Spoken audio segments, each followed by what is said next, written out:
Welcome back, everybody, to Live at the Roxy. It has been one of those mornings, and we are here for it.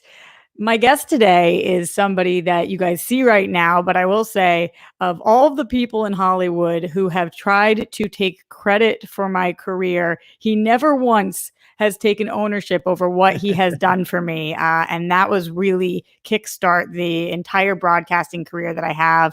It's somebody that I care about very dearly. I say hi to him often. He says, hey, right back. It is Ken Napzok in the house. Hi, Ken. Hey, Roxy, how are you? You know, I'm I'm living through it. Yeah. I'm living through it. How are you? Good, which is a weird answer, right? It's we understand there's a lot of things going on a national, worldwide, and even personal, individual level that are confusing, scary, frustrating, anger-inducing, all those kind of things. But I think you have to find your center as best you can, and therefore, I'm doing really good, being productive, and just trying to weather this all out. I actually really appreciate you saying that you're good because I think people are afraid to say that right now. And Hmm. I think it should be the opposite. If you're doing fine right now, Right. verbalize that because there are people who are not doing well right now and not everybody is in the same level of pandemic. Like there are people who are dealing with so much worse than you or I are dealing with right now, that it's insane. And then there are people who are keeping their jobs, managing to stay afloat, um, have beautiful lives and families and their health and all of those things. And it does make you really check in with yourself and think like, how am I doing? You know Yeah. what? I all things considered, I'm doing okay. Uh, Uh, yeah. yeah. I believe in the old Hitchhiker's Guide to the Galaxy motto of "Don't panic," and that doesn't mean that you're not aware, prepared, feeling stressed, everything like that. I worked in a job for 17 years where you weren't really allowed to panic during tough situations, and because panic breeds panic. And I'm going to celebrate the parts of my life right now that are good, or going good, or I'm working towards being good because I'd rather have that energy going out than which is part of what is going on. I didn't even think about that, about your previous job and in Bizarro World, Earth 34, where Mm. Ken is still at that job. I mean, Yeah. what that would even have, I'm sure everybody there got probably laid off temporarily. No, I mean, so I was a director of public safety. For those that don't know, ran a couple large scale malls in LA, and no, those still are staffed up, but staffs have been cut. Yeah. The malls and retail centers aren't in operation. Um, but So I are think people that still there keeping things safe and making sure, but there's, oh, got it. yeah, I think I would have been moved on to some areas that needed me more. I was trained in a lot of this kind of stuff in emergency response plans. I actually authored the emergency response plan at the farmers market next to the Grove. That's my work over there. I've been in command Wow. centers and all those kind of things. Been in active command centers. So I think they would have a lot of times those kind of public safety companies will go to like in Katrina in '05. My company sent about 30 people to New Orleans to help clamp down, lock things down. Wow. And I that would didn't have realize the yeah. extent of what you were doing over there then because Well, yeah, a lot of people here. I did retail security, and they think it's a Kevin James movie, and there's about 10% of the job that is. But I was in charge of the safety of 20,000 people, so I dealt with I'm in active shooter trainings. I've been in. I was in part of planning something called Operation Dark Cloud, which in 2003 was a multi-agency, thousands of people involved, live training scenario for a chemical weapons attack, and I was in there with that with the mayor of LA. Villa Ragosa knew me by my face at one point, not by my name, but by my face. I've met Chief Bratton, worked with Chief Bratton back in the day. So I've had Ken, a you lot are of the most understated person ever. I mean, for all the things that you do, like I even opened the show with, you take credit for nothing. You take credit for nothing. And I wish that you did so that people knew to the extent of what you do all of the time. it's the industry that I was in was a punchline. I didn't talk about it for a long time, even when I was at Schmoes. Right. There was a weird day where I was in a fight with a guy who had a knife and a chain. He was trying to kill me in the parking lot, and I had a radio, and that we survived that. And an hour later or two, I had to go produce the Schmoes.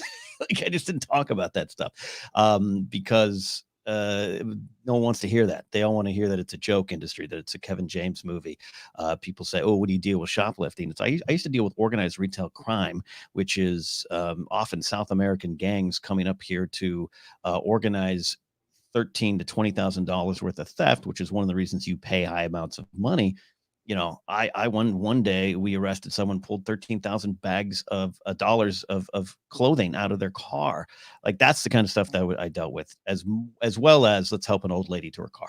Have you thought about scripting it ever? Because I Yeah. know you said that this isn't what people want to hear. They want the Kevin James movie, but like, I don't think that's true. I think that if people understood that when you put it the way that you did, 20,000 people's lives are in my hands, then it sounds like something that should be scripted out.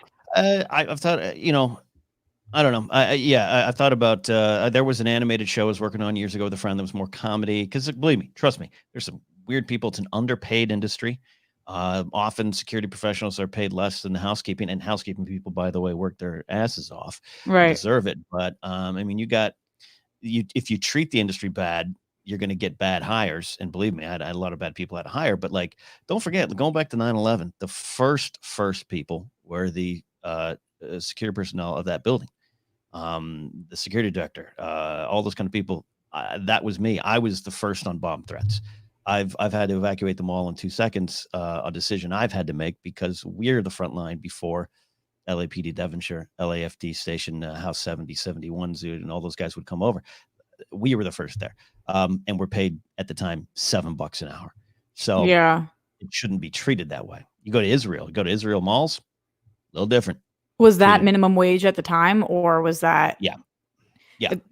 Right now, I think it's so wild because everybody has been bitching about this minimum wage, or about the $1,200 to live off of. Have you been seeing all this? The $1,200 people are supposed to get during this time. Everybody's saying that's not a livable wage, but them coming to that price by multiplying the lowest minimum wage in the country right now by 40 hours a week and giving a month of that is $1,200. So I think it's $750.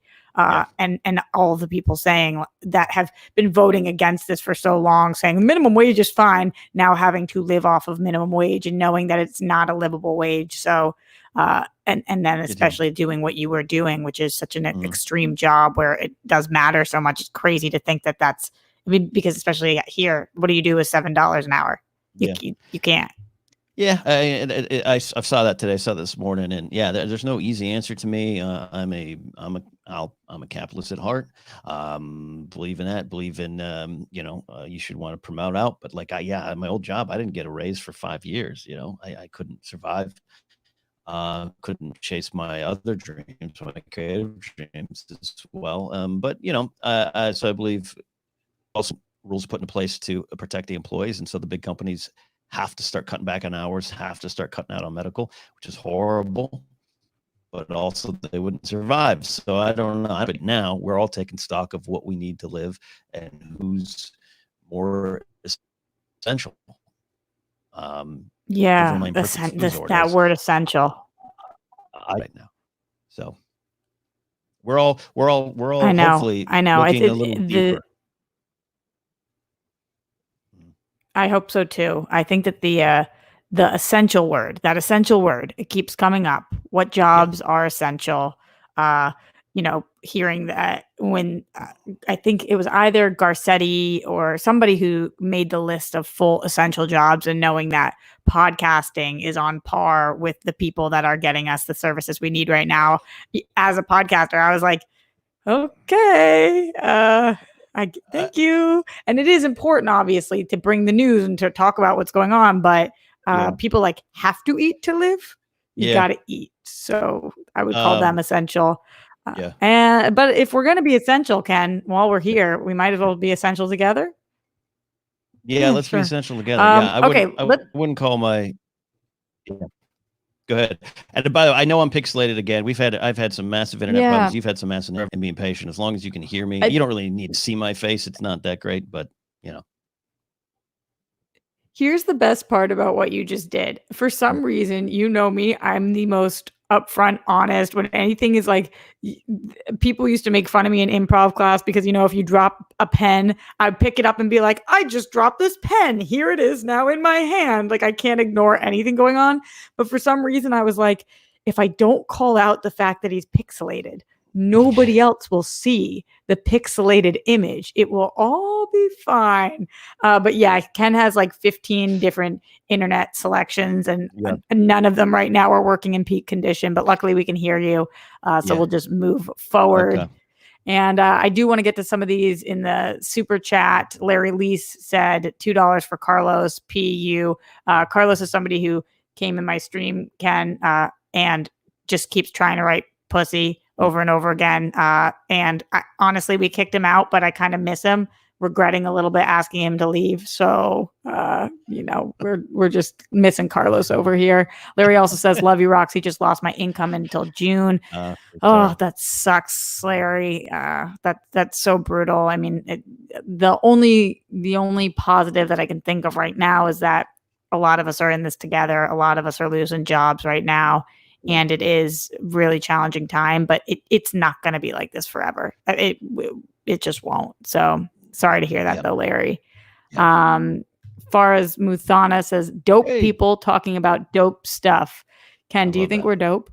I think you're dope, and Fair Smoothana is my favorite Twitch name right now, because it's when I read it on Twitch and it sounds like a great Sith Lord, so I love that. That makes you so dope. Just that word. Larry, again, thank you. He says, hit the like button. I appreciate you pimping out my stream so that I don't have to. Everybody hit that like button. And that would help people coming over here. Johanna Chuck says, as a hairstylist, it's frustrating that my industry isn't getting the attention that we should, since we depend so much on commission and tips.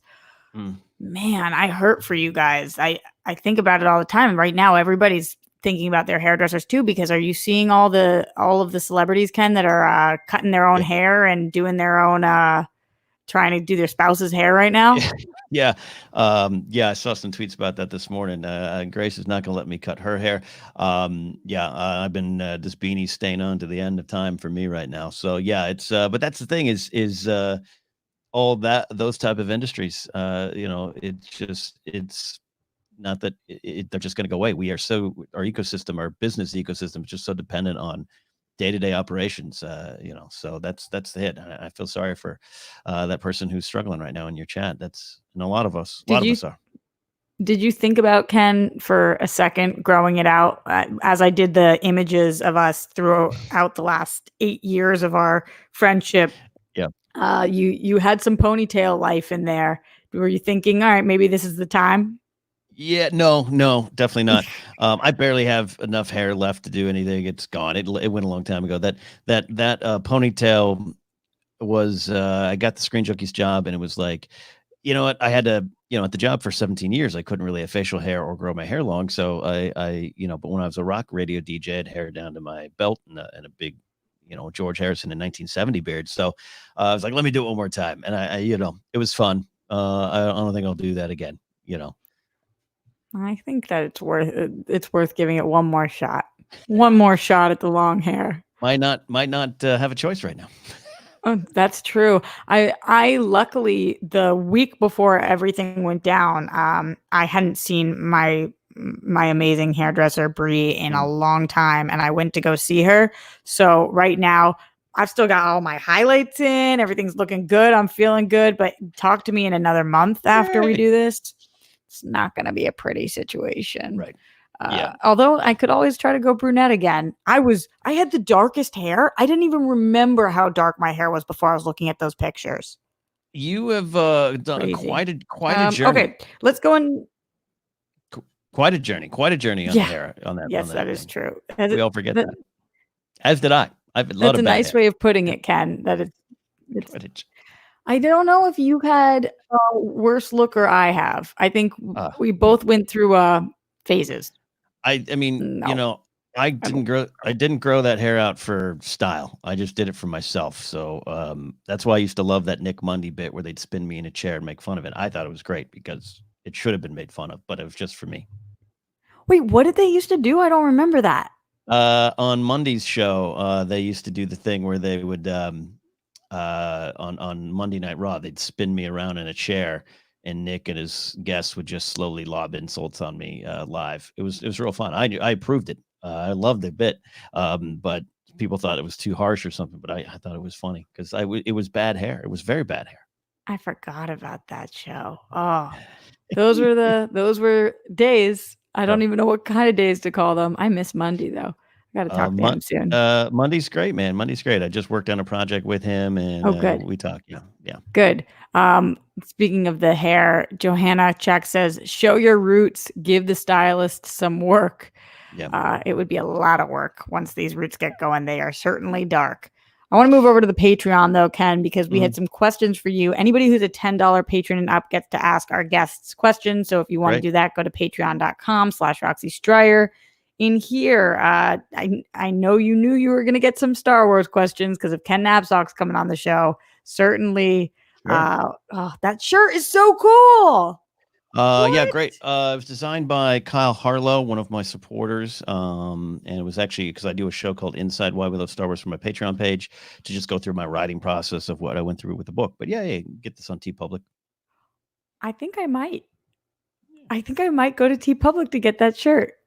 Damn, Why We Love Star Wars, the shirt edition. Very cool. Shirt. Well, I love the book, so of course I love the shirt. But Donnie A says, which Star Wars character would you most like to see an origin story for on the big screen? An origin story. Oh boy. I was really hoping. I believe Benioff and Weiss were going to be doing the origin of the Jedi Order, or at least the early days of the Jedi Order, not Old Republic stuff. So I would have enjoyed that. I could take a. I don't know if I'd take it on a movie screen, but I would take a series of Palpatine's rise to power before Phantom Menace in terms of government and who he was. Kind of, there was a great Legends book by James Luceno called Darth Plagueis or Plagueis, adapting some of that would be interesting to me. Yeah, I don't know. There's characters I want more stories of, but I don't know about the origins. I'm kind of bad at origins. Who is this Amelin Holdo? Who's Amelin Holdo? Holdo's a character that has become a linchpin for controversy. It's Laura Dern's character. It's a great character. It was in Princess Leia, Princess of Alderaan, as a teenager. She's a teenage friend of Leia. I think the character represents the cost of leadership. What's that? The purple hair. Purple hair. Yeah. That's one. Yep. But in the book, she has a lot of different colors. It's part of the culture on Gadalanta to have different hair colors. And I think she's a great character with a great moment. It represents, I think, the cost of leadership and the hard choices you have to make on the fly.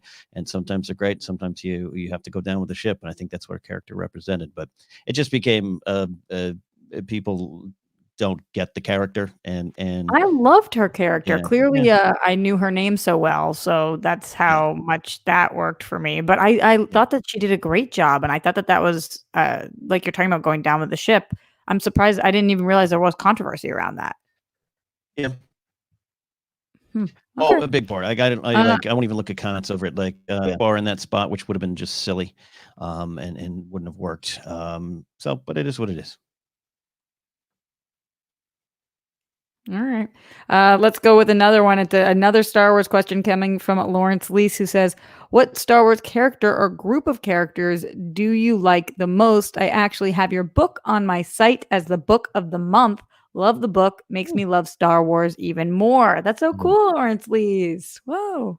Ooh, the group. So I have my hat over there, but I grew up loving the Imperials more, but really that's because they have cooler toys. But they are Palpatine's the bad guy through and through. But we all, admire Vader and Maul and the Stormtroopers, and I love Biker Scouts, and it's just because the toys are always kind of cooler. But I'll go for those plucky rebels, man. My favorite Star Wars stuff is the war against the rebellion against the Empire, and I could live in that era. I don't like Old Republic stuff too much. The High Republic era that's going to come out. It sounds interesting to me, but I like the rebellion against the Empire. So I love the rebels. I love what we've learned about the rebels now in canon, and their formations and their different cells and sects and ways of approaching the same problem.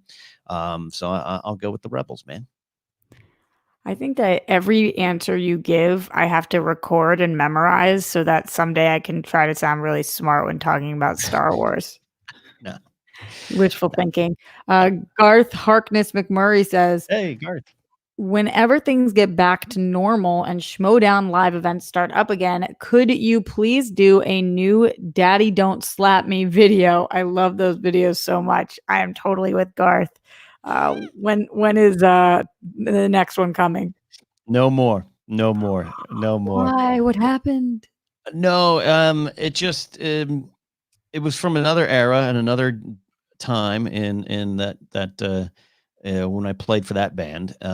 So I would like to do it again. I loved it's just a silly, almost a bad Italian parody, but it came out of just an improv moment between Ellis, Christian, and I in a hotel room, and it just kind of grew into a thing. And I think once it became expected and once it became planned, the last one was planned a little bit too much. Then it loses the fun. Also, I wouldn't say anything and it was super bad, but you know, times have changed and people aren't as forgiving for jokes that maybe push some boundaries. And I didn't I care. get that. I didn't Yeah. care enough to keep wedging that into the internet. You know what I mean? Something that I do think is interesting, though, Ken, and not specifically with this video, but in Mhm. general, I'm curious your thoughts on this. That right now, as we are in this global pandemic, I think people are starting to question things that they've been super sensitive about, Mm. and seeing what's actually matters and what actual, where people Yeah. trusting people's intentions and where their hearts lie. Do you think that possibly what's going on right now, when things are settled in, will open the door for comedy to be a little less PC again and to take some more risks? I don't know. I mean, I always think it's I've never been one of those boundary pushing people, but also I've been like I stopped doing the schmoes news in part like 20-30% was I just didn't feel I felt it was a bigger opportunity for my words to get twisted around and used in a negative way or believe taken too seriously. Yeah. I remember, look, after 9/11, there was a big article. I think it was in a magazine or something that was like, "Is comedy dead?" And it's never dead, and it's never Yeah. dead. I'm a big gallows humor type of person, but I don't share that publicly because that's my best friend's a police officer, and he told me a story one time. They were sitting on an incident for 4 hours with a guy having a shotgun to his head, and like all of a sudden the guy boom blew his head off, and the six police officers on the stairwell with him.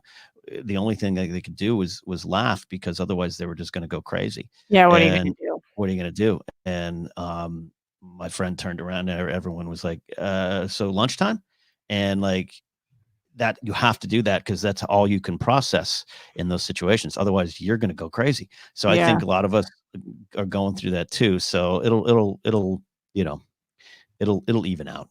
It'll even out.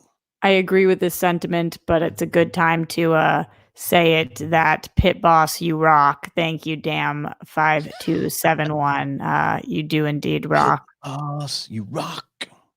I don't even actually know how Pit Boss came to be. I can tell you how Pit Boss can be. What was the origin of Pit Boss? So when the Schmoes Know podcast moved to video, and I started hanging out more, being involved more, it was like on a Wednesday morning, or then it was like on I think a Thursday afternoon or something, and or Thursday evening, and this is what I would wear.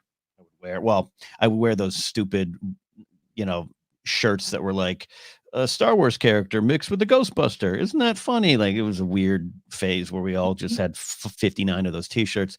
And then my days off switched at work, and I was in a suit and tie at work for most of the time, and so I had to come straight from work to schmoes, and so just everyone's dressed, Ellis and Christian and all those Riley and everyone Makuga, they're dressed like this, and I was in the suit, so just kind of Christian started calling me Pit Boss, and there's an episode I think might have been there's an old clip from Toad Hop where he calls me that, and I'm like, please don't call me that, like I don't want to be called that, and like um I fought against it for a while. Like just told Christian, please don't call me that anymore. And it just stuck. It just stuck. So it became Did a you thing. grow to love it at all, or you still don't like it?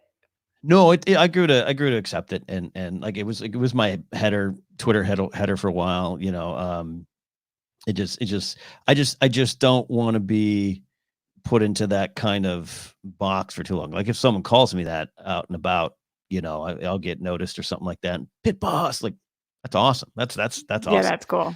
But creatively, it's like, we don't want to be like I'll sometimes do some really silly and like 10 people like it, but I'll do some silly things on my podcast feed. That's me doing character stuff. Everything just kind of entertains me. And some people, not everyone, like one or two people will write me and be like, I don't follow you for this. I follow you for Star Wars or follow you for Game of Thrones. And it's like, man, like I didn't move to LA to talk about other people's material. So like let Yeah, me let me yeah. let me go on my adventure. So I didn't want the pit boss to be the only thing I was known for. But as I far as think a it's thing, yeah. it's so unbelievable because Christian is known to give people nicknames. And, I mean, we could go through all of them right now, but between Mhm. Chips and being Yeah. the most recent issue, but even Upham, like Mhm. Cobster, which didn't originate with him, but he used. He's Yeah. just all the nicknames. But Yeah. for as many fucking times as I've asked for a nickname, they will not give me a goddamn nickname. I want a pit boss of my own. I want something. My whole life I've been somebody who wanted nicknames, and nobody ever wanted to nickname me. And you can't want it that bad. That's why I You don't get can't. it. But it's just No. like I don't understand you people like you who No. are like, can you not give me this nickname? Or Yeah. Ben Goddard with the Yeah. Bagel Boy didn't want the nickname. I want to be called Pit Boss. I want to be Yeah. called Bagel Girl. I want anything. I'll take any Yeah. nickname. Well, I'm looking at Cal in the chat there from Kingsport, Tennessee, out there. Tri Cities represent. He says Rockstar. I remember texting you the name Rockstar a long time ago. Like, what's up, Rockstar? Yeah, that's true, You but know, it has my literal like yeah. rocks in You it, so it want, doesn't. I love that. I like being called Rockstar. Don't get me wrong, but like, yeah. I tried to make Skittles work for a long time. Nobody would call me that. Yeah. And then I wanted to be called Chunk for a long time. Thought that would be cool I don't know because about that one. Yeah. like then when somebody said my friend Chunk is coming, and then I walked in. Like I feel like that puts the bar really low, and then I walk in, and it's like, oh, that's Chunk. She's actually okay looking. Like that would like make me feel better. Okay. Um, Okay. just didn't nobody didn't Look. stick with anybody. So Yeah. you know, It comes nicknames best arrive naturally. I think people who love sports, nicknames just kind of arise out of situations naturally. A lot of the schmoes nicknames did, so you know, it'll come around. I've got no natural nicknames, no natural situations. Yeah. Uh, Kyle in here, by the way, Ken, speaking of not wanting to always talk about Mhm. Star Wars, we're going to make you do it a little bit more, but you do love Star Wars. That I have no So problem doing. I mean, that's definitely not what I I mean. know. Kyle Beckworth says, what do you think of Clone Wars season 7 so far? I'm really digging it. Stay well, Roxy and Ken. Obviously, this one is for you, Ken, as I do not watch. How are you feeling? I love doing that episode on Screen Junkies.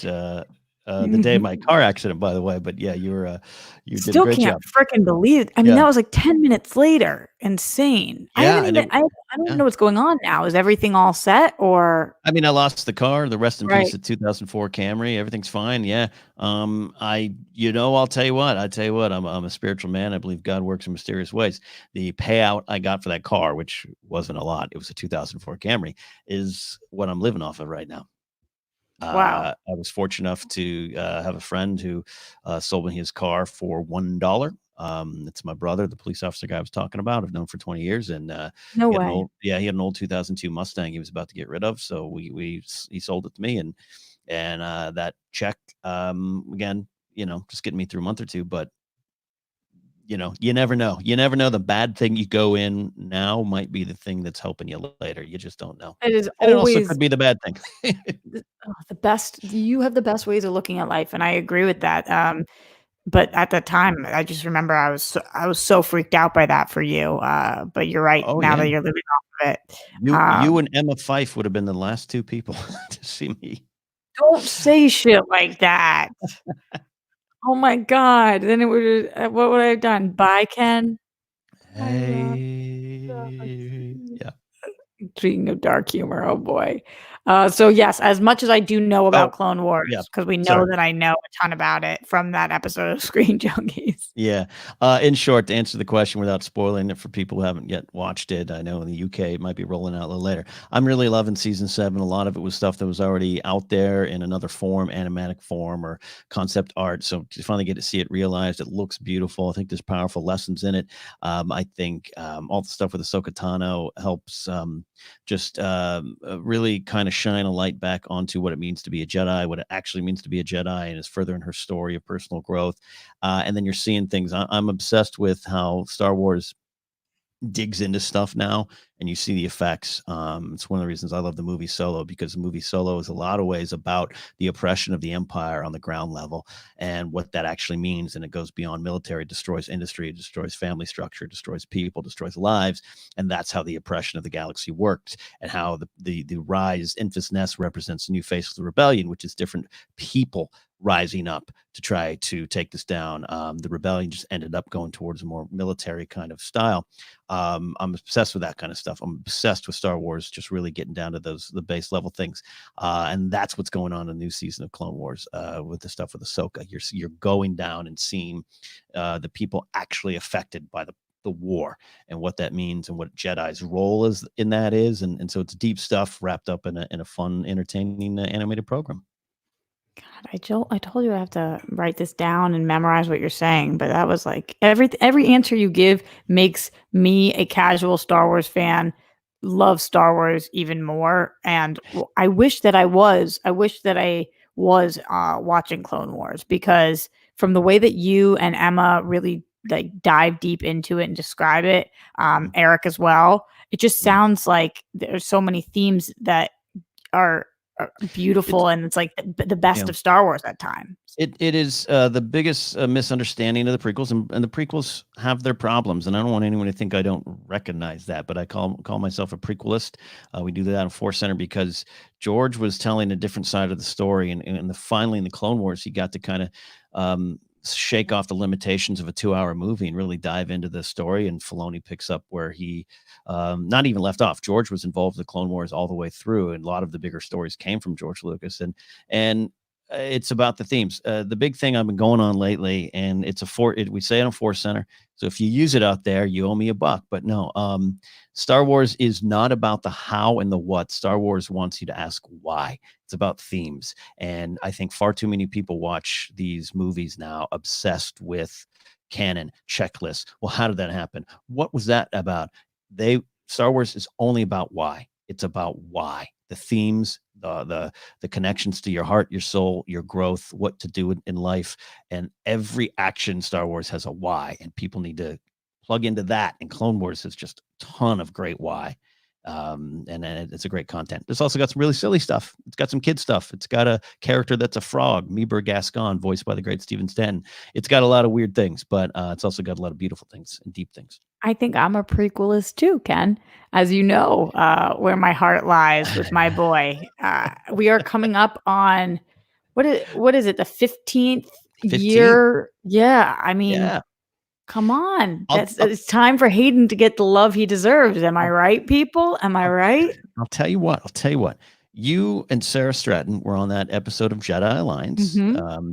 and I was in a slightly different spot as a fan then. My journey to appreciating some of the themes in the prequels has grown over the years, and I think we need to allow ourselves to grow, change, and adapt with how we take in our art, our pop culture art. And you and Sarah were just like, nope, we love Hayden, and I was like, it was one of the turning points where I was like, I got to make sure I don't always look at it through my eyes. I think that what was great about you, though, is the fact that you wanted me on the show to even, or us on the show to even discuss that, because most people would have done it as a debate, like, but now I'm going to tell you why he's not great. And nobody ever wants me to just explain why I love him and then just let that be. I don't understand why everybody's always trying to convince me not to love him. It doesn't make sense. I love something. Let me fucking love it. Just let me we love it. I'll tell you what, we've entered a point where 5, 6 years ago, all this stuff started popping off, the digital stuff. The team at AfterBuzz, which you are absolutely ingrained in from day one, almost like it was fun, right? It was, now we were talking about our favorite shows, like a sports after show, But then what started to happen, not AfterBuzz's fault, not Screen Junkie's fault, not CinemaSin's fault per se, but I think it Right. all got taken so seriously and beyond what it was supposed to be, much like sports. I'm a big sports guy.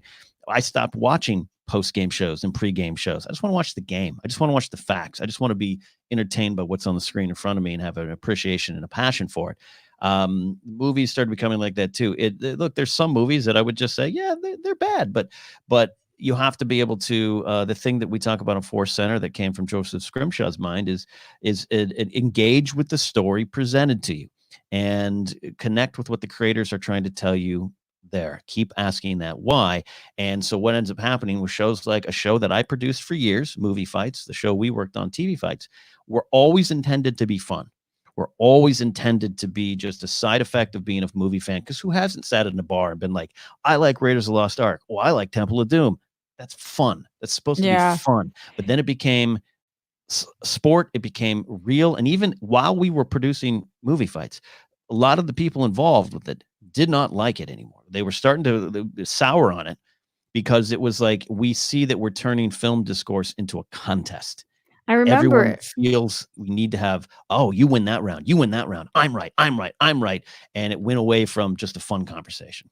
And if you remember, Ken, it's part of the reasons why, and I remember you and I actively did this, we had a little more free reign because our show wasn't expected to get the views that Movie Fights was. So Right. you and I really tried to do some more, I don't even want to say goofy, but a lot of the fights were like about who you'd rather have a beer with at the bar, or who would you, Yep. things that were like this. It's not a I'm right, you're wrong, you're stupid, I'm smart kind of Right. situation, because these are casual, these are discussions that should be fun, and it should be like, I love this, you love this, let's talk about which Yep. one, like the passion in both of them. But yeah, Yeah. I do remember that tilt, and I don't even know, like you said, it's nobody's fault, but Yeah. it's tough that that's the way that It's society or it's content nobody's, went. yeah, it's nobody's fault, but everyone starts, bad, film discourse comes out of like, I hate, well, that's a plot hole. That's a plot hole. Have you ever written a script? Do you know Yeah. what putting a story together is? Do you know that there's this thing going on where every action has to have this explanation? And that's what I'm talking about, the how and the what. You need to put that aside. It's about why. That's why we're telling stories. Yeah. And I think people are missing that. Again, it doesn't mean you have to just love everything. There's this big misconception that I'll never forget a comment that hasn't left my brain of, Ken just looks at Star Wars with rose colors glasses. Like, I have spent so many hours researching this stuff, and there's things in it I don't like. There's things in it that don't connect with me as much, but I have to look at Star Wars as this big wide thing with different entry points. You're a prequel child. Ace Cabrera's a prequel child. I've met people who, and the first Star Wars they ever saw was the Clone Wars animated series. I'm from a generation I saw it in the theaters in the 80s. But Yeah. we all approach it in a different way, and we cannot hold on to the one way we watch it. We have to be able to open and celebrate all angles of watching it. And then the discussions, I would love to have more discussions. But it gets so, and then I get angry. I start going down the dark side. I don't want to go down the dark side. And that it just didn't become fun. TV Fights was fun because the pressure wasn't off. No one in the office was paying attention to what you and I were doing. I Um, know. by the I way, miss that show, I gotta yeah, say. we were the first show to book an all female panel. I know. That was something that wasn't allowed. It wasn't allowed on the other show. I was told specifically, don't ever book more than one woman. Yeah. And TV Fights, sure, whatever. And so suddenly you have a diversification of opinion, diversification of points of view, and it becomes a more robust, fun show when it's done that way. I really do miss that show so much because, first of all, you remember I used to the show wouldn't be until like 4. I would come in 8 in the morning. Uh, And you would be like, "What are you doing here so early?" But I loved it. I loved the energy around it. I loved being, working with you and like figuring out what we were gonna do. Mhm. The anxiety of the speed round questions and coming up with those. But everything about who was coming on, and like you said, we had all Mhm. female panels. not because we were wanted an all-female panel, but because those were the best guests to book that day. Yeah. Yeah, it was Well, really yeah. cool. It's funny. Our friend Joe Starr's in the house, and Joe No Starr's. way. Oh, you're Yeah. spotting everything. I'll Yeah, pull them up in let a me tell sec. you, let me tell you something in regard to that comment I just made. Joe Star is one of the people that helped change that culture over at Screen Junkies, and it wasn't anyone Immensely. necessarily. It was Mhm. one person in charge, and then people above. And I was specifically told, don't ever book more than one female contestant on movie fights. That's what I was told. But then people like Joe Star come in and start saying, we're not doing that. And TV fights, I believe, I'm really proud of what we did at TV fights, because the first time we did it, we booked an all-female panel and we called it Ladies Night or something like that. And then you and I decided, we says, we're never going to do that again. Again, yeah. Now it's just going to be what the panel is. Yeah, because we And yeah, many times had all male panels and we didn't call it like yeah, Dudes Day or whatever. yeah. But yeah, I remember that and I agree. Uh, Joe Starr Mm, says, can confirm confirm. Old Guard had that policy. Yeah. And it's so wild. And now, even to this day, Joe, who books the SJU panels, very often when I go in there, it Hmm. is me and Fife and Yeah. Vanessa and Yeah. there's no conversation about it. So Yeah.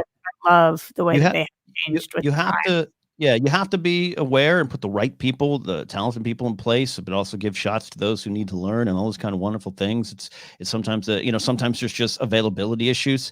I would be disappointed. Sometimes I'd get see a tweet of just like, three dudes or something. It's like, well, so and so couldn't come in that day, but you have to always work better and work beyond that. And Joe Starr is one of the leaders of that, and always has been. And but we didn't trumpet it, we just did it. And that to me is the best way to do it, is to just do it, and it becomes wallpaper. You walk in the room and go, oh, this is how the room is. Versus like, and then it starts to, I you love start to that talk about expression. It becomes wallpaper. it. It Hmm. becomes wallpaper. That's amazing. Yeah. I gotta start using that. Also, anytime somebody says "just do it," I can't stop thinking about Nike. Just do it. Or Shia LaBeouf. Yeah. Whatever he did with his Which is, hands. I want to. great advice. I think Shia LaBeouf is smarter and more insightful than anyone ever gave him credit for I until a Hot don't. Wings You're interview. making a joke, but I agree. I think he's brilliant and fantastic. Yeah. I love everything he's bringing to the table, and I Yeah. love everything you guys at home are bringing to the table. I want to look at some of these super chats and the Streamlabs also, and more from Patreon. So let's get to some of these. Larry Lee says Tech Wizard. So that is a nickname that I have taken on, Ken, as I like the nicknames because I'm just so good at tech. I'm So am I, with my pixelated internet that's just getting slightly better. Oh, I'm so bad at it. I really am. Anthony Post says, Hi, Roxy and Ken. I've loved you guys ever since TV fights. Are there any fun memories from the show that you remember? Thanks.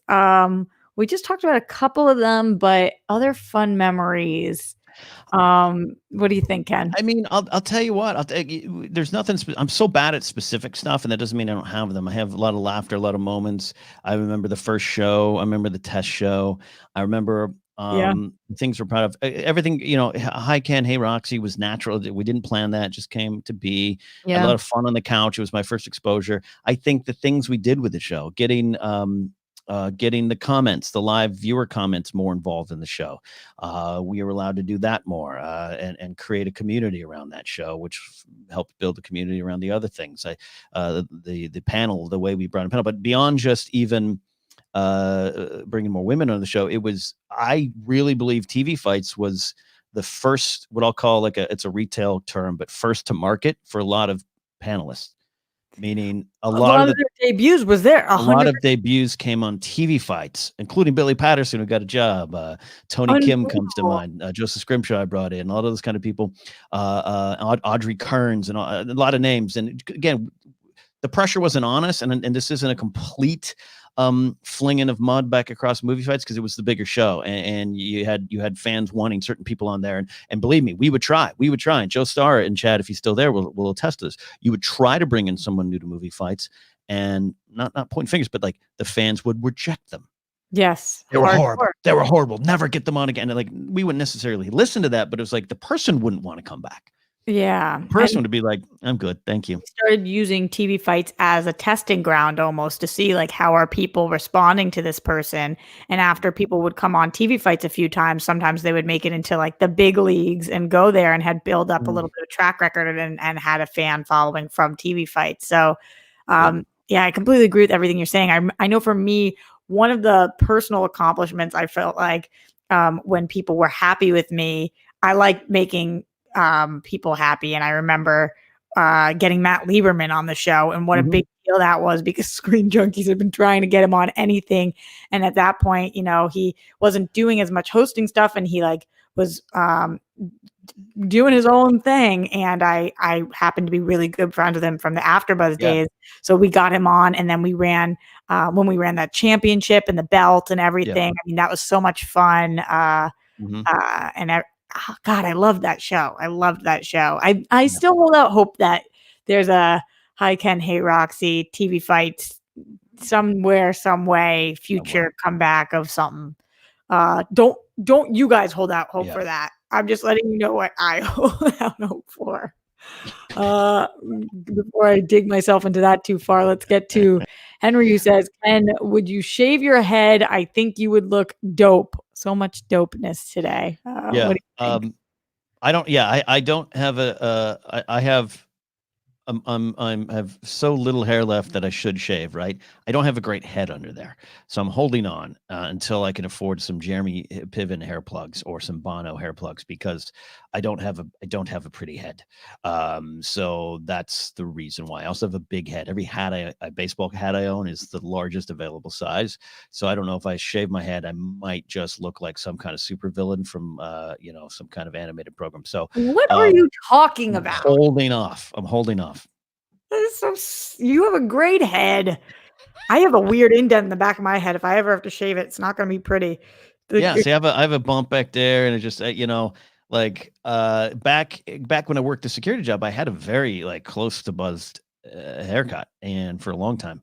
And there's some clips of me doing Groundlings improv classes and scenes actually with like Kristen Wiig and stuff, and like I would love to share it with the world. I look so bad at it. I'm like you I just did can't. Groundlings with Kristen Wiig. Oh, yeah, yeah, you didn't know that. Yeah, yeah, I'm fr back in the day, I was in, final What the fuck? performances with Kristen, Mikey Day, knew Taran Killam a little bit, Nassim Pedrad, This is what I'm you know fucking talking about, Ken. yeah. That you don't take ownership of all of your crazy cool shit. Well, it's because it was so long ago. I started in '99 and wrapped up my training there in 2002. Like, you know, so long ago. Yeah, yeah, I had a lot of fun. I moved down here to do sketch and improv. So that's what I was Oh doing over there. my And then, you know, the ground leads is a little weird, a little rough. I got voted out of the training classes, the final level. I went to the very end. But yeah, a lot of people. I do a lot of folks. Annie Mumolo, Stephanie Courtney, who's the Flow progressive girl. yeah. I was in a scene with her for our friend Melinda Hill's film, who's gone on to a lot of voiceover work and comedy work and everything. It was a great time. It was a fun time to be around there. Will Forte was in the Sunday Company. I remember finding out the day Will got booked on SNL. I was in the office when Cheryl Hind walked in, when it was like HBO just cast me and Curb as full time as the wife. Like it was a great era. What the A lot of fun. fuck, Yeah, Ken? yeah, man, it was a lot of fun. What? Yeah, Damn. Wow. You yeah. have stories for days. I'm gonna It, have to it, pick your brain longer and more in the If future. yeah, if you go to my YouTube channel, which I'm starting to do more stuff on there too, because hey, aren't we all? There is a Which clip of like is the uh channel is it's just Ken Napzok, yeah. If you go on there, there's like an older clip. It's like long. It's not even like a reel. It's just a collection of things I did, and you'll find some of the stuff with Mikey Day, Kristen, some of my early wrestling stuff. If with MPW back in the day, there's me and Frankie Kazarian in a match. There's some weird stand up stuff on there. Just yeah, check it out. you're mind blowing. That's fucking crazy. Oh my God. Still so many things coming in from you guys at home. So I do want to get to these, but Ken, I have so many questions for you just in life right now. All right. Uh, I'm not rushed, so do what you gotta do. Okay. We might have to go over by 15 minutes here, but Jamie Martinez says, wrote a question, forgot to super chat it. Love what you do. I don't know where your question is then, but I do appreciate your super chat. Yeah. Uh, Larry Lee says, throw Hayden off the Star Destroyer. That's fucking rude. You don't be rude to my boy. I love him. He Yeah. is the best. And I don't understand why you guys are all haters. In the streamlabs.com/Roxy Stryer, Weston Iris says, hello there. What does this essential dynamic duo think of a Walker Texas Ranger reboot/continuation? Also, Roxy, what about sections for music and gaming, though you're almost inexplicably not a gamer on your Discord? Hashtag justice for Roka. What is justice for Roka? A lot to unpack there. What do you think about a Walker Texas Ranger reboot/continuation? Look, man, who doesn't love a good Chuck Norris show, right? I think Great point. maybe Solid. Walker Texas Ranger, the next generation. I could see that on CBS this fall on Saturday night. So sure, if we ever get to make TV shows again and movies, let's get that on there. This is not in what he's not responding to what you just said, but I'm going to pretend he is. Joe Star says preach, Cat. Sure. Joe Absolutely. Star in want of that as well. Joe, I love when you join the chat. He's in here sometimes and it makes me so happy. Joe Star's one of the best human beings around. So That's true. Very true. As far as Mathana is pushing for a TV Fights revival, I feel like I've unleashed the beasts on it, but same. I want that TV Fights life. At least I'm not the only one. Zach Anderson says, Ken, we can shave our heads together. Would that make you feel like more support, Ken, if other people start doing it too? Zach is great. Zach's a Patreon support of mine. He's doing stand-up comedy out in Wisconsin. He's a good young kid, not unlike being a Brewers fan. No, I have a lot of people. My best friend, my brother. He's a sergeant for the San Fernando Police Department. He's a professional wrestler. He's the one that's owned Millennium Pro Wrestling for 20 years. That I've been a co-owner and kind of a consultant with him for all that time. And like he shaves his head all the time. I would gladly do it with him. I know it wouldn't look, I'm not going to be Stone Cold Steve Austin. I'm not. It's not going to look like that. I get it. I've got this huge. Next time I'm with you, don't forget to remind me to tell you to feel my bump. It is that sounded like something I didn't mean to say. Feel the bump on the back of my head. This thing is like a crater. I'm pretty sure that I made Joe feel it once. Joe, if I did, please remind me. It goes in like that. I'm not kidding. Like if I shave my head, there's someone I won't tell the world who she is, but it's an old friend of mine. And one time she was talking, she goes, no, you don't understand. Feel this thing. And she had almost like a unicorn horn coming out of her head. It wasn't me. No, it was not you. It was not you. I'm telling you, this thing is crazy. Joe has a pitch for us. Mm-hmm. Hey Ken, hey Roxy, a TV discussion debate show on your own channel that you own. Yeah, there we go. We can figure that out. Problem is, I'm just the scorekeeper, so I'd have to be in the corner. And you'd have to have two more people up to do that. Or we could do a co-judgment collaboration. We should talk about something. Yeah, we could do a special occasion too. Joe says, I have felt that bump. It was alarming. I'm not kidding. It's like it is very disconcerting. If anybody ever felt it, you would know. Jenny Lawson says, giving a little because I couldn't renew my patronage with you. I hope to start supporting again soon. Much love. I really appreciate that, Jenny. I completely understand.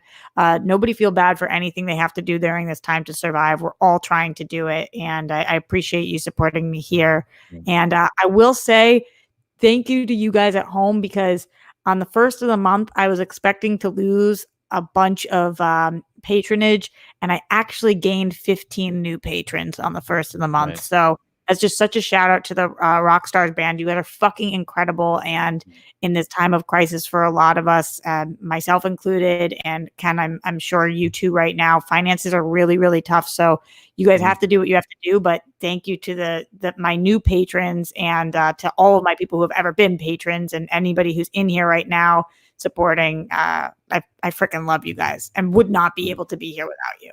Yeah. So, I always say take care of using yours first out there, but we appreciate the support, and it took a while for creators who are using kind of this direct to consumer approach. Number one, we're probably going to last longer than the companies that you love. That's just the way it works. You've seen great examples of how those things can grow and even kind of turn into companies, which is sometimes its own problem. But we also understand we are living by the sword, die by the sword. And I'm not opposed to get my hands dirty on a regular job if I need to, but it's been fun to just be able to create and go direct to consumer. But we appreciate that. No one out there should ever feel bad if you Ever. can't tip or can't give a bit or can't do. Just sharing stuff goes a long way. Just listening to my shows on Anchor gets me a hit for my ad impressions. You don't need to give anything other than you don't have to listen to it. Just download it and play it for your dog.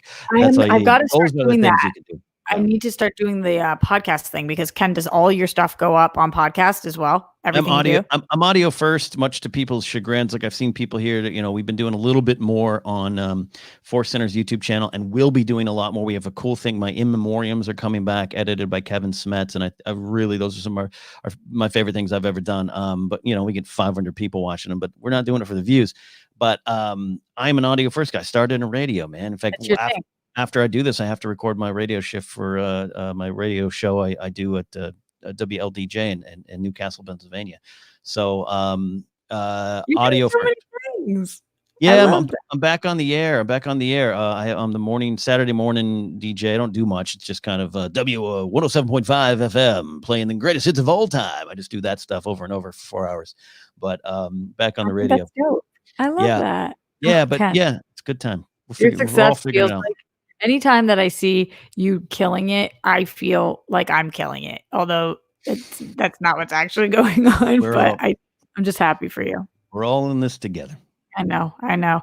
Kyle Beckworth says, thanks for all the content you two provide during this time. I just finished Why We Love Star Wars Audible. Ken, how long did it take to record that? Ken, I also know there was a little bit of a debate on if you would be recording that or how that was going down at first. So can you talk about recording that? Yeah, it was something I wanted to do. They didn't immediately discuss even having an audiobook version of it, but our friends Jason Inman, who wrote a book, Super Soldiers for Mango Publishing, and Alicia Malone, who wrote 2 books for them. They have audiobook versions, but they weren't even allowed to read them. And, it's bonkers to me that Alicia Malone couldn't read her own book. And Jason too, but to be clear, but it's Alicia Malone and that great Australian accent. They wouldn't do it. So they allowed me to audition with the company that was doing it, a company called Tantor Media. They allowed me to audition to read my own book only because I had a little bit more of the radio background.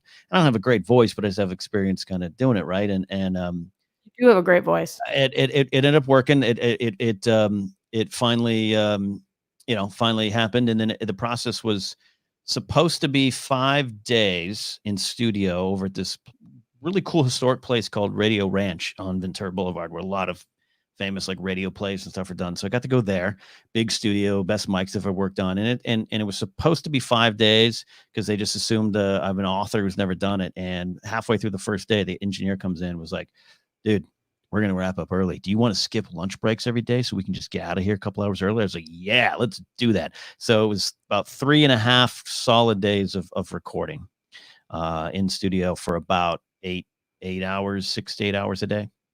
Was your throat raw by the end of it or no? By the end of it, the last day, it's so funny because it goes for editing. The audio engineer picks it up and then they come back with, hey, here's some pickups. You mumbled this word. You messed this up. Factually, this seemed off. The last 10 essays had repeating factual errors that me and the engineer, like I said, Last Jedi was Star Wars Episode 7 19 times. You just didn't even. Me and the engineer you're in there, and that's his job. Like he does this every day, and he's a Star Wars fan. He's like, I'm actually having fun listen to you record this.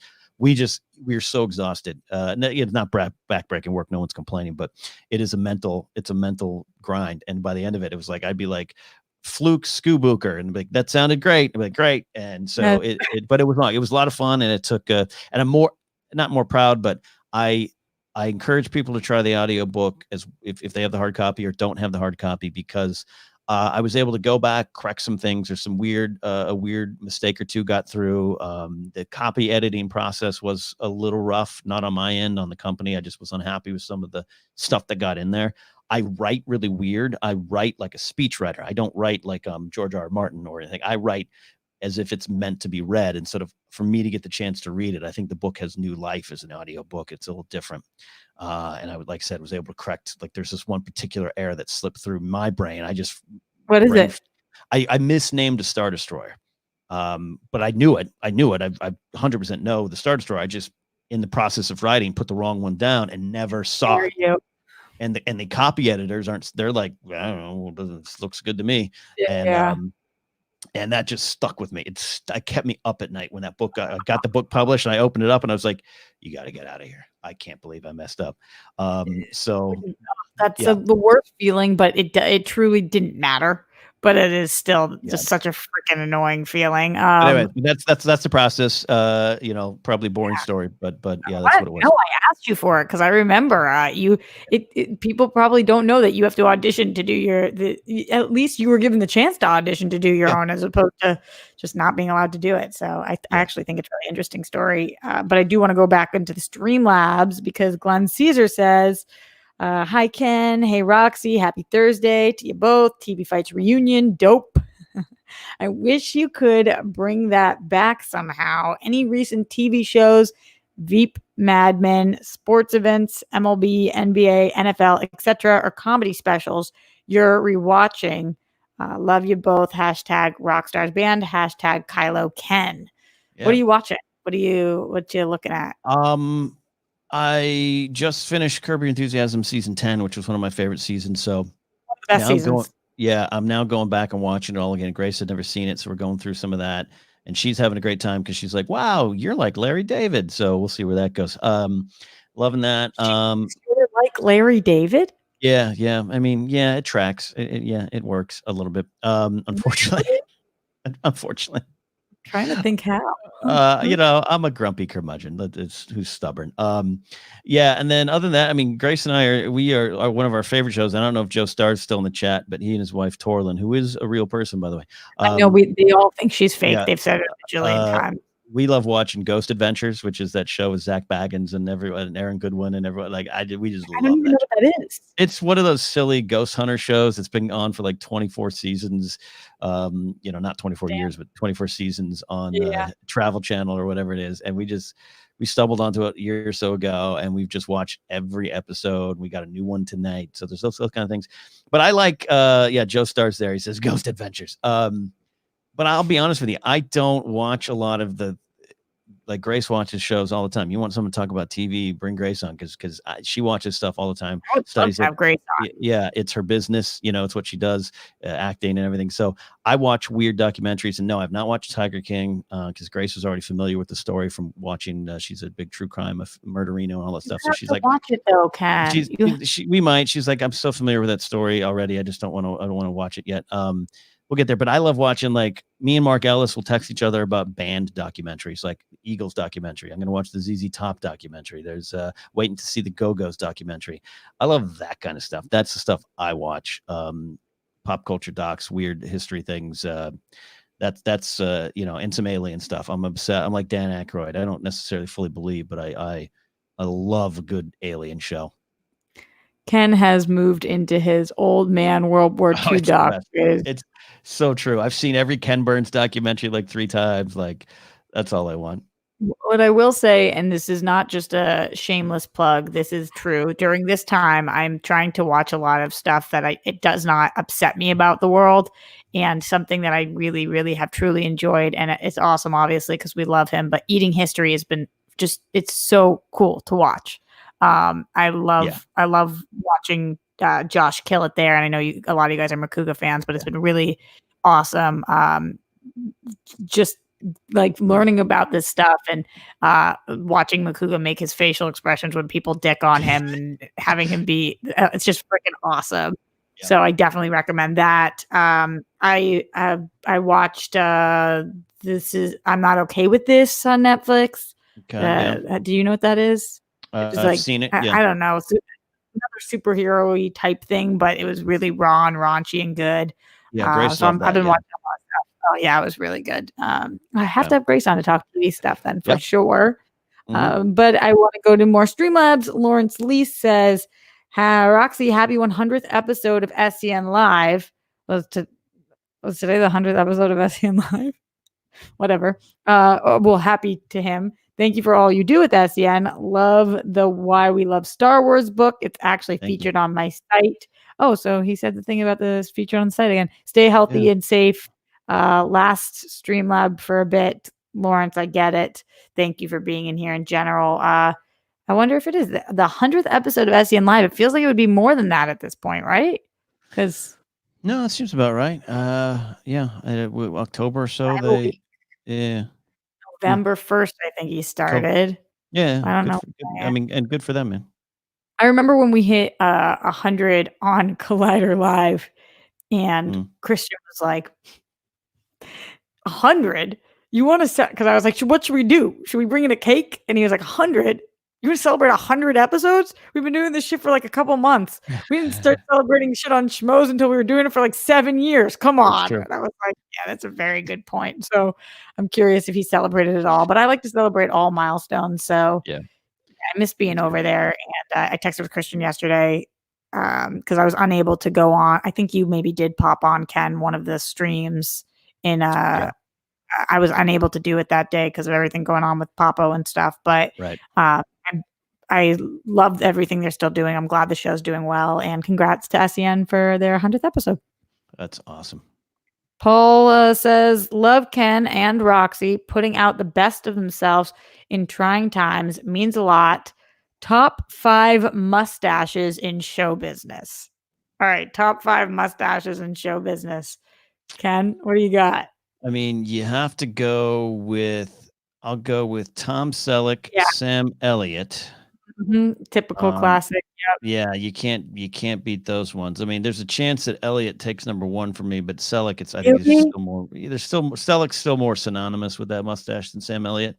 Um, I'm trying to think who else you know has Mm, rocked a good one, but not ironically. Like I don't like ironic mustaches. I'm not a big ironic mustache person either, but a lot Mm. of people think that they don't have an ironic mustache, Tom, but it ooh, is. yeah, when he didn't always wear one, but Tom Skerritt when he'd have a good classic '80s push broom mustache. Joe says Selleck shaved his sellout. Really Right. good point. I mean, Freddie Mercury from Colin Freddie Murr. Mercury, it's great. Burt Reynolds. Yeah, Selleck. When Selleck shaved his for that movie, what is it, In and Out or whatever it was? Like it was like what? Like Magnum PI's got a clean shaven face. I don't know. When Yeah, you get rid of facial hair, you look like a different human being. Like people in general, it's wild. I I'm jealous again, of that. I had a lot of even in high school. I grew my first real beard. I was an early bloomer in beards. Lucky me. And all through college. Again, I had like a goatee that was because I this used to be red and it would split off 3 inches pointed this direction, and then I had like a beard down to here, all that kind of Do you stuff. have And then pictures? it was back in the day where we didn't have phones, so there's like very, very rare Let's see. photos. And then because I'm obsessed with the Beatles, so I would go through my different phases. Like, oh, this is my McCartney spring of 1970 beard. This is my Lennon summer '69 beard. This is my George Harrison All Things Must Pass beard. Like, I would go through all that kind of stuff. But then I had a shave for the job for 17 years, basically. I think for a couple years I had a goatee because I was in a different position. I could grow something. So I had that like mid 90s or mid 2000s goatee thing going. But yeah, now I got the beard. Grace won't let me shave it, and I'll support I'm in support of that decision. Well, Yeah. you have to be in support of it. You gotta do what Yeah. you gotta do to keep the loved ones Yeah. I mean, happy. I got the clef, I got the butt chin, I like showing that off every now and then, but depends I on was one how yeah. They're yeah. good. It's painful when you put the saw there and you work it down, but it shows up Yeah, it eventually was painful when I after got the after dimples this too. I swelling just stops. That's true. yeah. Yeah. Yeah, I see that. This probably isn't a good motion Uh, to do right yeah. here, but I did it anyway, so there is that. Glenn says Oh, oh, 239. ooh. Someone just Well, gave a great answer. I wanna go back to that. I think what was it's, it? Colin Murr, on and off. That's the one. Kevin Kline, when Kevin Kline rocks a good mustache too. I can't picture a Kevin Kline mustache right now. I'll look it up. Glenn Caesar. Fishbowl Wanda era. Yeah. Oh, yeah, yeah, okay. 239 watching, 202 likes. Anyone watching live or later on, smash that thumbs up button. Glenn, doing my pimp work. Yes. I mean that in a good way. It's probably nice, not whatever. Doing my pimp work. The brain doesn't always fully work. Glenn also was in our Patreon, in the Patreon and said, hey, Ken, what's your favorite wrestling match of all time? Mine is Ricky the Dragon Steamboat versus Macho Man Randy Savage for the Intercontinental title at WrestleMania 3. Mm. Roxy, if you have one too. So Ken, what you got? There's a lot of great choices out there. I love not my final answer, but I love Cena CM Punk in Chicago. I think that was like 2011 during the WWE Summer of Punk era. I like a lot of good, Austin Rock stuff. I wrote that series for Wondery recently. That was about their rivalry. So a lot of stuff there. What did you Um, do? that was what I was working on with Nick Mundy. I wrote for Wondery. They have a series called Sports Wars, and I wrote a documentary podcast series about Steve Austin versus The Rock, just their rivalry, their lives from 1996 to 2003. Um, so yeah, it's a lot of fun. But my all-time favorite match, the one I love the most, I'm a big Roddy Piper fan. Love Piper. Got to meet and work with Piper. I've been punched by Roddy Piper in the ring. I love Piper, What but a life you've had. You've got yeah, some oh my god, all of you. I've been punched by this person in the ring, this person in yeah, groundlings. yeah. You're Piper. The coolest thing I got to do with Piper is because we're an indie fed and we only had one microphone. I got to take the microphone from Piper, and he knew it wasn't like he some great. We had to do it. Like otherwise, the promo wouldn't be. But he always said, "I'll never let anyone take a microphone from me," and we had to do it. So it's this funny little thing. But yeah, he punched me, and my face was swollen for 3 days, and it was the greatest 3 days of my life. what? Yeah, he punched me in a match. We were in a match. I was managing, and I did a run in. Me and my guy, we were interfering, and he did a save. He came in and did a save, and just walloped me on the side of the face. And when I got back to the locker room, he was like, "Hey, brother, you good, man? I think I got you good." I was like, "No, this is the greatest thrill of my life." A lot of fun. Yeah, my favorite match, and I see great farce with honest Hart versus Hart, WrestleMania 10 is great. My favorite match of all time is Bret Hart versus Davey Boy Smith, SummerSlam, Wembley Stadium, 1992 SummerSlam. And Davey Boy's finally going to the Hall of Fame. Davey Boy had a lot of problems during that time. He was not, he was maybe on some substances during that match. Unfortunately, we found out later, but still one of my favorite matches. Davey Boy Smith's one of my favorite wrestlers of all time, and as is Bret Hart. But that one had a lot of emotion. They did the family story really well. And I got to meet Davey Boy Smith's son. Son David, got to ride in an elevator with him at this event I go to every year in Vegas, and it was just like, thanks, man. Your dad was great, and all that kind of stuff. So I love that Because match. I love that because of all of the things that you have gotten to do, including that last elevator ride. Kyle says Ken played one-on-one with Magic Johnson. No, I did meet Magic. What?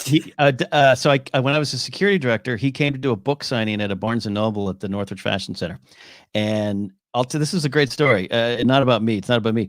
This tells you what kind of person Magic is on the surface. I don't know him on an individual level, and he's done a lot of different things in his life. But two SUVs start driving up, and you think, well, naturally, Magic, that's his crew and everything, and Magic's going to pop out of the back. No, Magic drove one of the cars, and he parks, Wow. and he gets out, and he goes to every single person waiting for him working the event: security, mall management, bookstore management, retail clerk who was just standing around waiting for him to set in, and he shook each person's hand and goes, "Hi, what's your name? My name's Magic. Hi, what's your name? My name's Magic. Hi, what's your name? My name." And he did it to every person there, and it was a great thrill. But to see how someone of that stature, of that power, still handles who he is, drove there himself, did that, took the time to do that. I always remember that. It was Shit like so, that gives me chills yeah, because when you are that successful, but you're somebody like that, you deserve the success you have. And all I ever want in life is for people to have the success they deserve. And if yeah. you're that kind of person, wow, that's Yeah, awesome. I've been the other. The other side. There was a rock star who came to play a show there when it was like a mall tour phase, and I don't necessarily think this was her, but her people went around to us. We were working, executive protection for her, and they were like, "Don't look at her. Do not make eye contact with her." I was like, "Okay," like, The all fucking right, don't make eye contact thing. I mean, yeah. that's oh, we hear it so many times and It's like It's eh, weird. Celebrity's weird, and I executive protected for Minnie Driver, Jewel, for occasional on occasion, and they were so nice. oh, that made Uh, me so happy. I love Minnie Driver so much. If you just yeah, did something bad, I would have been so sad. yeah, Minnie Driver was great. She was doing this is when she was doing her concert stuff because she's a singer songwriter. I've been around Paris Hilton when paparazzi was there, and I got to talk to Paris Hilton. But it was weird to see how they play it. What was happening? She'd show up to the farmers market with some friends. One time it was Nicole Richie back in the day, and they No would way. order. They would order a big plate of barbecue at the Texas barbecue place right there at Gate 2 at the farmer's market if you're in LA. They would order a big plate of it. Paparazzi would be, it was crazy. They were knocking people over, they were in the way, and we have to try to, like, hey, you got to get out of here and everything. And she would sit down and wait till enough of the paparazzi took pictures of her, and she would never eat it. She just put a big plate of the food there and just be like, and so the first time this happened, I went up to her and I'm like, "Hi, Miss Hilton, security director here. Like, we have a private dining area if you'd like to go there." And she's like, "Oh, thank you so much. I'm so good though. Thank you very much." And I was like, "Oh, this is the game. This is the game." And I backed away, and that's what they did. And she'd never eat the food, and then she'd be like, and like they'd run off, and the paparazzi would get these pictures of them. It's all gay. It's all gay. They're trying to prove that they're like just like us. Yeah. Yeah. Britney Spears came by one time. She was ate at Wood Ranch, which I respect Britney. And I do like Britney Spears stuff, man. All right. But I respect she went to Wood Ranch. But remember the bodyguard that sued her? Yeah. Like a Bigger Simone, do you think it was? He was there that day. And like I was like there that day. They came out of the farmers market. So when he sued her, all the pictures from that day kind of came out. Same type of thing. It's kind of worked out. And I'm not saying it's all that they don't have. It's tough. I mean, Victoria Beckham came by one time, Posh Spice, and let me tell you something, man. Like, you have to clarify for me who Victoria Beckham is. Thank you, sir. Like the paparazzi, we had to call LAPD Wilshire Division. They had to come out, and they couldn't control them. They blocked 2 city streets to try to chase. They were chasing her. I saw paparazzi vehicles go slide in like it's an action movie to try to get to Posh Spice's car. It's crazy. It's just crazy. I have in an odd, I can't say how or why, I have met several times Suri Cruz.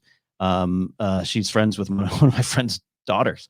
It's really weird. And to see what she's gone through. And we, back in the day when Suri Cruz was like 1 or 2, she was at the farmer's market and Katie Holmes was there and paparazzi was hounding her. And we had to hide Katie Holmes in a corridor. Just to get the paparazzi away from Suri Cruz. Like it's a weird thing to see, man. So the flip side of that, where this all begins, to see Magic Johnson just to be like, I'm going to take the time with the people around me and give them that second, because I know it's me, like not in an ego way, but just to be like, hey, this is for you. Like, and I saw Roddy Piper do that too. Roddy Piper did that. The show he went to. Sorry if I'm rambling. No, are you kidding me? This is the longest show I've gone with any guest, because I want these stories are incredible. Yeah. We did a charity show. How we got to meet Roddy Piper. We met him at the Hollywood Improv in January 2010, and then May 2010 we did a charity show to raise money for San Fernando police explorers and everything. And this whole thing came about. There's actually supposed to be a documentary that's coming out of it. It's really weird. We were shooting some at the time. 300 people, small. This is Piper, who's been at WrestleMania 3 in front of 90,000 plus people. This is Roddy Piper, and with 300 people there in the audience, plus 40 workers in the back, and all this stuff. People. He stayed to the very end. He was tired, exhausted. Drove himself up out in Chatsworth, California. Showed up, did what he needed to do, and stayed there. And I was standing next to him at one point, and all the wrestlers are lining up, and everyone wants a picture. Everyone wants to talk to him. Everyone wants to. And he wasn't charging. He was just there. And at one point, he was tired, and I go, hey, Rod, take this chair, and you can sit down. And he turns to me, and he wasn't mad at me, but he was very serious, and he goes, no, these people deserve better than that. And he stayed and sat there with every last person, and then drove home like that. And he knew, because they want this, they need that. I'm giving them this, and it's all I can give them. And it was just it's moving me now thinking about it. He was. He in his final years, he was paying the industry and his family and people back for the life they had given him. And sometimes I felt he made a lot of mistakes. And so you could just kind of get a sense when he'd hang around the Comedy Store, like he was giving back to everyone who made him. And it was really powerful to watch. And then the flip side is Paris Hilton eating meat. Not eating meat. Paris Hilton pretending to eat meat. I mean, truly incredible. Guys, if you want more stories from Ken, go support him on his Patreon, patreon.com/Ken Napzok. And Ken, I know you said your YouTube is the same, just Ken Napzok. You have some of the best stories of anybody ever. because you've had so many walks of life, and we're very lucky to have you live at the Roxy today. Holy shit! I even learned so much more about you. That's so crazy that I didn't know these stories. You and I have had drinks maybe upwards of 100 times more. It is what it is. I'd much rather just sit on my couch and play MLB The Show 2020, and I don't think anything I've done is of tremendous value, but I have tremendous lessons I think I've learned. So Well, that's all. that's not true. You've done a lot of value. And I agree with Glenn here, who says Roxy Ken has to come back for part 2. We need more story time with the pit boss. This episode has been absolutely incredible. I agree, Glenn. We do have another person agreeing with Glenn. Faraz Madonna says, I agree with Glenn. We need story time with pit boss. But like I said, it's not like you can't find him on the internet. Ken, you are welcome back on the show, of course, anytime. But Ken, where are all the places that you have things going on right now, just so everybody can keep up and learn more about your 50 different past lives that you've had? Yeah, and I saw someone's. I'm chasing Kevin Smith for having the most podcasts. That's true because I got another one coming. Yeah, so you can go to kennapzok.com. That's the easiest spot, one-stop shop, because I'm on Twitch, streaming games, building Lego sets now. You can support all my podcasts, Napzok Files, Afternoons with Josh, Ken, and Amanda, Force Center with Joseph, Jennifer Landa, and myself, really doing a deep dive into Star Wars and just discussing all the themes, asking the whys and trying to answer the whys. And then I got Casterly Talk, which is my World of Ice and Fire show. I'm doing that live on my YouTube channel Friday. And normally I don't do a roll call list, but might as well. Yeah. You can get my book, Why We Love Star Wars, anywhere books are sold online and everything, but I'm selling them directly through my website, and that will get you a signed autographed copy that I will mail out with you. So it costs a little bit more to cover some shipping, but you'll get it personalized from me if you don't have that already. Got to get that signature. Got to get that zig. So that's that. And it's soon, very soon, I'm launching a baseball podcast feed called Box Score Heroes. And it's just going to be kind of its separate own thing, kind of trying to move out of the movie space a little bit and move into my real big passion of baseball. And it's going to be several shows. Tom Dagnino, he and I already do a show called Behind the Bag, but that's going to all live over there shortly. So stay tuned for that. Damn, Ken, you're busy. You're a busy bee. Joe says Ken is probably the best person. Joe, let me tell you, Joe Starr is just a ray of sunshine. It's true. He and Torlin are two just really interesting, dynamically wonderful people. And actually, it's funny. Torlin and Joe are the last two people Grace and I have seen of the outside world. So if we never get to go outside again, they will be the last people that you saw. And Joe's the real deal. Is Torlin. Most importantly, she is real. She is the real deal because she truly does exist, despite you guys all questioning. But yeah, I mean, I think you guys both know I have so much love for Ken and Joe, two amazing friends and huge reasons why I even have a career. So I love that Joe's in here right now. Shut up, Ken. We just cracking me up. We just slightly opened a door and you were already 2 feet in it. So that's all we did. Thank you. I appreciate it. I have some awesome guests coming up this next coming week. I forget the exact days, but I think these are them. I believe that we've got Janine the Machine on Sunday, Mark Ellis on Monday, and Jeff Snyder on Thursday. I'll check those dates, but those are the 3 that we know are coming. Mike Kalinowski as well, but he has ordered an Ethernet cord. For those of you guys who watch him doing other things on DC Movie News and on Backstage right now, dude has the worst internet. He's competing with me for the worst internet? Oh, guys. Oh, Ken, it is not a competition. Like if you're doing an hour show with him, he's there for maybe 20 minutes of it. And you can imagine a frustrated Mike Kalinowski, especially because do you know he doesn't have Twitter right now? No, he doesn't. You haven't heard about this? No. I've been staying offline as much as I can. We have to get out of here, but I will just briefly say that he said something rude enough about the president that they banned him from Twitter. So he has had his Twitter taken from him indefinitely, and they will not give it back right now. So he's taken all of his aggression out on his internet, and it's been an unbelievable journey to watch. Wow. It's truly incredible. On that note, Ken, you are the best. Joe, you are also the best. And you guys, the rock stars at home, are so incredible. Thank you for being here. Do not forget to subscribe. Go and check out all of everything that Ken is working on as well. And in case you missed anything that he was talking about, just check out his social media and he'll keep you posted on everything that he does. So at Ken Napzok. And I will see you guys tomorrow. I know we're live every day at 1, except don't forget on Fridays we go up at 2:30. Tomorrow's Friday, right? I think so. Except for on Fridays we go up at 2:30. Holy shit, it's been a hell of a month, and we're only on the second day. Thank you guys to everybody who is in here joining this. And one more shout out for Ken. You're the freaking best. Thank you. Hi, Ken. Bye, Roxy. That's our new thing. That's sadder though. Okay, bye.